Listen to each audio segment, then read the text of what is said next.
یہ بتائیں عطاء اللہ تارڑ صاحب کہ آج پاکستان تحریک انصاف کی کور کمیٹی کے ممبر ہیں اور ایک وکیل ہیں شعیب شاہین صاحب، انہوں نے ایک بات کی، ذرا سنیں وہ کیا کہہ رہے ہیں۔ ماضی میں ہم نے دیکھا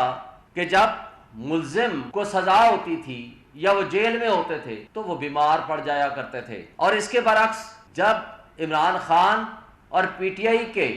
لوگوں کا کیس جج صاحبان کے پاس آتا ہے تو یا تو وہ جج صاحبان بیمار پڑ جاتے ہیں یا وہ چھٹی کر لیتے ہیں، یا وہ چیف جسٹس اسلام آباد ہائی کورٹ ہوں یا وہ ابو الحسنات ذوالقرنین صاحب ہوں۔ ایک بات کا انہوں نے ذکر نہیں کیا شعیب شاہین صاحب نے کہ وہ جج ٹرانسفر بھی ہو جاتے ہیں، اگر وہ فیصلہ دیں کہ پرویز الہی صاحب کو فوری طور پہ رہا کیا جائے تو جج صاحب ٹرانسفر ہو جاتے ہیں۔ آپ کو نہیں لگتا کہ یہ بہت بری مثالیں قائم ہو رہی ہیں؟ میر صاحب، جس جج صاحب کا آپ حوالہ دے رہے ہیں کہ جیسے سمجد رفیق کو ملتان بھیجا گیا، جو ڈیوٹی روسٹر ہوتا ہے ہائی کورٹ کا وہ ایک دن میں جاری نہیں ہوتا، وہ کئی دن قبل یا کئی دفعہ ہفتہ 10 دن پہلے آ جاتا ہے، 15 دن پہلے آ جاتا ہے۔ تو اگر میری معلومات ٹھیک ہے، جو نوٹیفیکیشن میں نے دیکھا ہے 30 جولائی کو وہ آ گیا ہوا تھا ڈیوٹی روسٹر، جس میں امجد رفیق صاحب کا پتہ تھا کہ انہوں نے فلاں تاریخ کو ملتان چلے جانا ہے۔ پرویز الہی صاحب کا کیس لگنے کے بعد ان کی ٹرانسفر نہیں ہوئی، اس تاریخ کا اعلان پہلے سے کیا جا چکا تھا۔ اچھا، تو دیکھیں نا، اب جوڈیشل ایکٹیویزم یا جوڈیشل انٹرفیئرنس کی جب بات کرتے ہیں، میں یہ بھی ذکر کرنا چاہوں گا، ابھی بات ہوئی کہ وہ فلاں ریفرنس جو ہے وہ ان کے خلاف کیا گیا، یہ مظاہر نقوی صاحب کا ذکر ہوا، تو مجھے بتائیں قاضی فائز عیسیٰ صاحب کے خلاف جو ریفرنس دائر کیا تھا اس گورنمنٹ نے چلے مذاق تو اڑایا وقار سیٹھ صاحب کا جو مشرف صاحب والی ججمنٹ تھی، تو قاضی فائز عیسیٰ کے خلاف ریفرنس لانے کی کیا وجہ تھی؟ کیا فیض آباد دھرنوں سے حکومت اس وقت کی ناخوش تھی؟ کیا اس وقت کے جو کرتا دھرتا لوگ تھے وہ فیض آباد دھرنوں سے ڈسٹرب ہو کے اور فیض آباد دھرنوں کے حوالے سے جو قاضی صاحب کے کامنٹس تھے کیا ان کے خلاف ریفرنس اس وجہ سے نہیں آیا؟ پھر ہم نے یہ بھی دیکھا کہ جب ایک لانگ مارچ آتا ہے اور سپریم کورٹ کے یہی ججز، عمران دار ججز 3-4 فیصلہ دیتے ہیں، کیا لفظ عمران دار یہ کیا ہوتا ہے؟ یہ جو پرو عمران ججز ہوتے ہیں، گڈ ٹو سی یو والے، اب وہ آرڈر کرتے ہیں کہ آپ کانسٹیٹیوشن ایونیو پہ نہیں آئیں گے، آپ ریڈ زون میں نہیں آئیں گے، آپ بلو ایریا میں نہیں آئیں گے،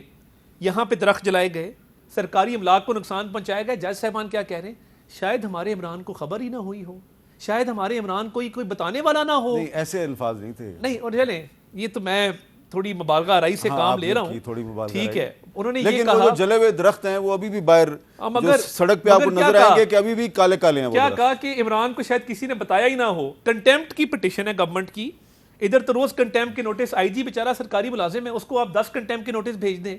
آج ویسے بھی جو طارق جہانگیری صاحب نے آرڈر سسپینڈ کیا وہ ایم پی او کا کیا ہے، نئے کیس بنانے سے نہیں روکا۔ ایک تو یہ بات، اب پرویز الہی صاحب پر نیا کیس بن گیا نہیں، کسی ہو سکتا ہے کسی پرانے میں پکڑا ہو، میں یہ نہیں جانتا، یہ تو حقائق سامنے آئیں گے تو پتہ لگے گا۔ کہنے کا مقصد یہ ہے کہ جب آپ کہیں گے کہ کنٹیمپٹ میں کہ عمران کو تو پتہ ہی نہیں تھا،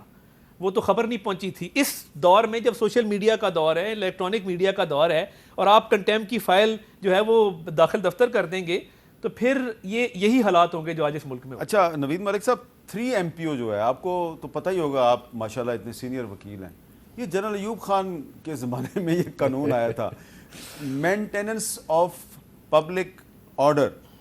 3 MPO۔ تو آج عدالت نے پوچھا، اسلام آباد ہائی کورٹ نے پوچھا کہ جی یہ پرویز الہی صاحب نے کیا گڑبڑ کی ہے، کیا انہوں نے ہنگامہ رائی کیا ہے؟ بتایا گیا جی نہ اسلام آباد میں ان پہ کوئی کیس ہے، نہ انہوں نے کوئی ایسی تقریر کیا ہے، پھر بھی ان کو گرفتار کیا گیا، اس لیے یہ ان کی گرفتاری کا حکم معطل ہوا۔ تو جب پاکستان میں ایک الیکٹڈ پارلیمنٹ کا نافذ کردہ آئین نافذ ہے تو یہ 3 MPO کا جو قانون ہے اس کو استعمال کرنا چاہیے؟ سر بہت ساری چیزوں کو استعمال نہیں کرنا چاہیے، لیکن آپ دیکھ رہے ہیں کہ وہ ساری چیزیں اب چل رہی ہیں۔ جیسے طارق صاحب نے کہا کہ یہ جیسے ان کو گرفتاری ہے، یہ بھی دیکھنے والی بات ہے کہ ویسے میں بتا دوں کہ انہوں نے کہا مجھے نہیں پتا، ان کو گرفتار کیا گیا جوڈیشل کمپلیکس اسلام آباد پہ حملے کے الزام میں۔ میں یہ بات کر رہا تھا کہ اس وقت جتنے بھی یہ سیاسی لیڈران ہیں ان میں ہو سکتا ہے کتنی FIR درج ہیں، 10 ہیں، 20 ہیں، 30 ہیں، اگر 2 میں مقدمے میں ان میں ضمانت ہو جاتی ہے، اگر ایک مقدمے میں انہوں نے ضمانت نہیں اپلائی کی ہوئی تو وہ تو پولیس پھر کمپیٹنٹ ہے ان کو اریسٹ کرنے کے لیے، لیکن پھر بھی ان کو ڈسکلوز کرنا چاہیے کہ ان کے خلاف یہ ایلیگیشنز ہیں، اور اگر وہ ایک دفعہ ہائی کورٹ نے آرڈر کیا، اگر ہائی کورٹ یہ آرڈر کرتی ہے کہ ان کو کسی بھی مقدمے میں گرفتار نہ کیا جائے اور پھر بھی وہ گرفتار کرتے ہیں تو پھر وہ that is an different thing, لیکن اگر انہوں نے 3 MPO کے تحت اس کی جو گرفتاری ہے وہ انلیگل ڈکلیئر کی ہے اور اس کے بعد رہا ہونے کے بعد اگر کوئی ایسا مقدمہ ہے جس میں لیکن لاہور ہائی کورٹ نے کہا تھا کہ ان کو کسی مقدمے میں گرفتار نہ کیا جائے اور گرفتاری سے پہلے ہمیں بتایا جائے. جی پھر وہ ان کو پھر اسی لیے انہوں نے کنٹیمپٹ آف کورٹ کا نوٹس بھی جاری کیا ہے. اچھا. ہائی کورٹ نے اسی لیے کنٹیمپٹ آف کورٹ کا نوٹس جاری کیا ہے اور انہوں نے طلب بھی کر لی ہے, آگے وہ اس کو پروسیڈنگ بھی کریں گے, کیونکہ انہوں نے کہا تھا کہ کسی بھی میں گرفتار نہ کریں. انہوں نے 3 MPO میں گرفتار کر کے ان کو اٹک جیل میں بھجوا دیا.